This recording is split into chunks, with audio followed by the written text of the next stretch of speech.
Buenas noches a todos los amigos y hermanos que nos ven a través de la transmisión.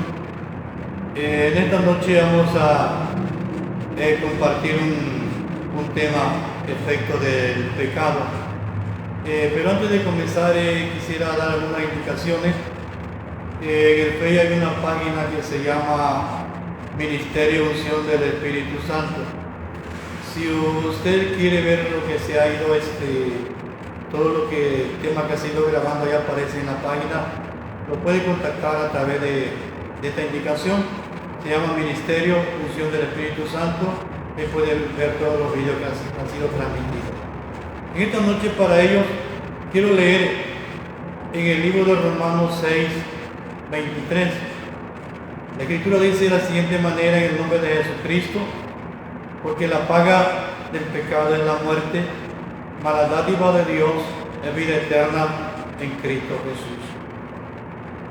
En esta hora transmitimos a todo el público que nos ve a través de las redes sociales lo que es el pecado. El pecado, en su definición, dice que es una culpa. En el original hebreo es una culpa, pero también es una omisión a la ley divina, o sea, no hacer caso a la palabra o al mandato de Dios, desobediencia a la voluntad de Dios. O sea, si usted ignora las cosas de Dios, pues es pecado. Otra definición en el hebreo también es contender, y contender es pelear. O sea, cuando alguien está en pecado, está peleando contra Dios, se rebela contra Dios, se rebela contra la autoridad de Dios. Y para ello vamos a hablar en algunos fragmentos. Número 1, la trascendencia del pecado. ¿Qué es el pecado? ¿De dónde viene y dónde se originó? La Biblia dice en Romanos 5:12 que por un hombre entró el pecado, y por el pecado la muerte, y la muerte pasó a todos los hombres, por cuanto todos pecaron. El pecado se originó en la desobediencia de Adán y Eva en el huerto del Edén, cuando Satanás lo puso en contra de Dios. Ahora, ¿qué tiene que ver la humanidad? ¿Qué tiene que ver los seres humanos con la desobediencia de Adán? Déjenme decirles, el pecado, como dice el apóstol Pablo de Romanos, por un hombre entró el pecado, y el pecado pasó a todos los hombres. O sea, el pecado contaminó a toda la humanidad. Algunos le llaman pecado original, o también le dicen algunos pecado generacional. Por eso todo ser humano tiene que entender que está en pecado, y para ser salvo, algunos creen: yo no hago mal a nadie, me porto bien. Eso es muy bueno, pero tiene que entender que necesita el perdón y la sangre de Cristo para liberar de lo que es la maldición del pecado generacional o trascendental que ha contaminado. O sea, nacemos en pecado. Por eso Cristo tuvo que morir, para que nosotros fuéramos liberados de lo que es la maldición del pecado. El otro factor del pecado, o frente del pecado, es que el pecado aleja de Dios. El pecado separa de Dios.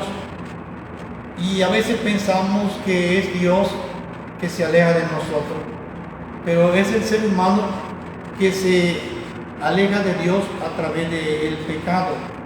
Dice el profeta Isaías, capítulo 59, verso 2: vuestras maldades, las iniquidades han hecho separación entre vosotros y vuestro Dios. El pecado separa de Dios, aleja de Dios, levanta un muro para que Dios no se acerque. El pecado, dice Isaías, que las iniquidades hacen separación entre Dios y los hombres. Una vida de pecado se le atribuye diferentes actos de desobediencia, de maldad, de pensamientos, pecado heredatorio, pero pecado práctico que se practica diariamente. Y todo ese pecado hace que los seres humanos hombres como mujeres y jóvenes, se han separado de Dios, se alejan de Dios, y la presencia de Dios no puede estar ahí hasta que el pecado no sea quitado. ¿Y cómo puede ser esto? A través de la fe de Cristo y su sangre derramada en la cruz, nos acerca a Dios, permite que el pecado sea quitado y el muro que separa pueda ser llegado hasta el tercer cielo, a la presencia de Dios, para unirse con Dios. O sea, la sangre de Cristo libra de la transgresión, de la desobediencia, y nos permite acercarnos a la presencia de Dios, nos da el acceso, ¿verdad?, para que no seamos, ¿verdad?, más alejados de Dios. Entonces, el segundo factor, el pecado separa de Dios o aleja de Dios. El otro factor, en esta noche comparto con ustedes y a los jóvenes y a los hermanos que nos ven a través de amigos de esta transmisión, el pecado contamina el alma. A veces el alma se le atribuye a la persona y personalidad física del ser humano, pero el alma es también la parte espiritual del ser humano. Dice Ezequiel 18:4, el alma que pecare, esa morirá. Amigo que me ves a través de la transmisión, el pecado práctico que hacemos con el cuerpo también contamina el alma, la puede destruir, porque el pecado afecta el área espiritual del ser humano. Quizá usted no pueda entenderme lo que expreso, y usted piensa que usted está compuesto de 3 sustancias: cuerpo, espíritu y alma, según dice la Biblia, 1 Tesalonicenses 5:23, que dice que el Dios de paz santifique por completo todo vuestro ser, espíritu y alma, sea guardado para Dios. Ahora, el pecado contamina el alma. Si el ser humano en vida no se arrepiente, no logra erradicar el pecado a través de la fe y la sangre de Cristo, lógicamente, y muere en el pecado, va a destruir también su alma en la eternidad, en el infierno y separado de Dios. Dice Ezequiel, el alma que pecare morirá personalmente. Y nadie llevará la culpa por otro que pagará su condenación, sino cada uno pagará conforme a sus pecados.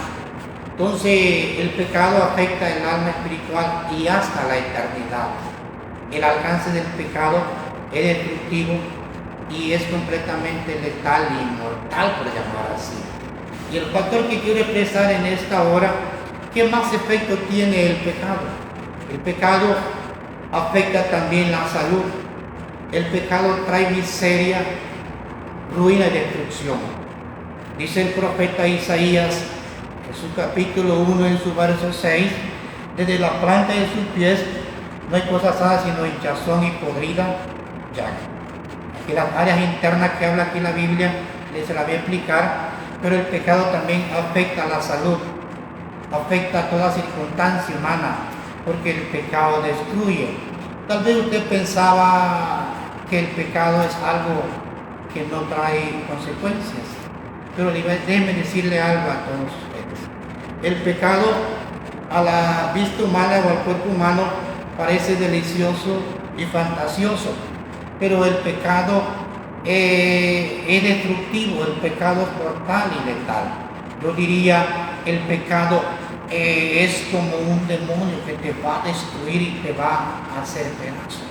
Dice Isaías 1:6, y desde la planta de la corona de su cabeza hasta la planta de su pie no hay cosa sana sino hinchazón y podrida llaga. Aquí habla lógicamente de las consecuencias y el juicio del pecado. Cuando habla de la coronilla y las plantas de los pies del corazón, habla del intelecto, habla de las emociones, a dónde conlleva, a dónde lleva los efectos destructivos. Ahora, esa hinchazón y podrida llaga es una analogía espiritual. Nadie puede librar ni sanar del pecado. Mire, puede tener riquezas, puede tener estudios, puede ser de diferentes razas sociales, pero el pecado nadie te lo puede quitar, solamente la sangre de Cristo. En San Juan capítulo 1:29 dijo Juan el Bautista a Jesús: he aquí el Cordero de Dios que quita el pecado del mundo. Y ya para concluir, hay una historia que siempre ha quedado en mi mente. Algunos años atrás conocí a una joven que se llamaba Patti. Patti desde los 15, 14 años comenzó a vivir perdidamente en una vida sexual. A los 23 años, Patti ya estaba en la última etapa terminal del SIDA. Y recuerdo algo que quedó siempre en mi mente. Cuando le fui a ver y orar, Patti me tomó las manos así fuerte y me dijo, y cuando yo vi a esa joven de 23 años, solo vi en ella un esqueleto humano, solo era andrajos humanos. Y me dijo: si Dios me diera otra oportunidad, no volvería. Si Dios me diera otra oportunidad de vivir, sería diferente. El pecado le había destruido, porque el pecado es algo que te destruye. El pecado es fantasioso, pero su fin es como un veneno de serpiente que te va a destruir. Ahora, pero dice la Escritura, pero la sangre de Cristo, la dádiva, y la palabra dádiva es un regalo, es vida eterna. O sea, Cristo nos libra de la maldición, de la destrucción del pecado y nos proyecta hacia una eternidad, y esto es gratuitamente regalado. Quiero orar por usted. Tal vez hay algo en su vida, alguna adicción, algún pecado, algo que no puede dejar. Déjenme decirle, la fe en la sangre de Cristo le puede librar. Ahora voy a orar por usted, aquel que a donde esté, solamente en su mente confiese: Señor, reconozco que soy un pecador, he fallado, no quiero vivir una vida del pecado, renuncio al pecado y a toda maldición que me ataba, y declaro a Jesucristo como Dios y Señor de señores, y declaro que la sangre de Cristo puede santificar todo mi ser, espíritu y alma y cuerpo. Lo declaramos en el nombre de Cristo. Yo te declaro libre por la sangre de Jesucristo, el Hijo de Dios, de ahora y siempre. Amén y amén. Dios le bendiga, mis amados, todo el público, y hasta luego. Bendiciones. Buenas noches.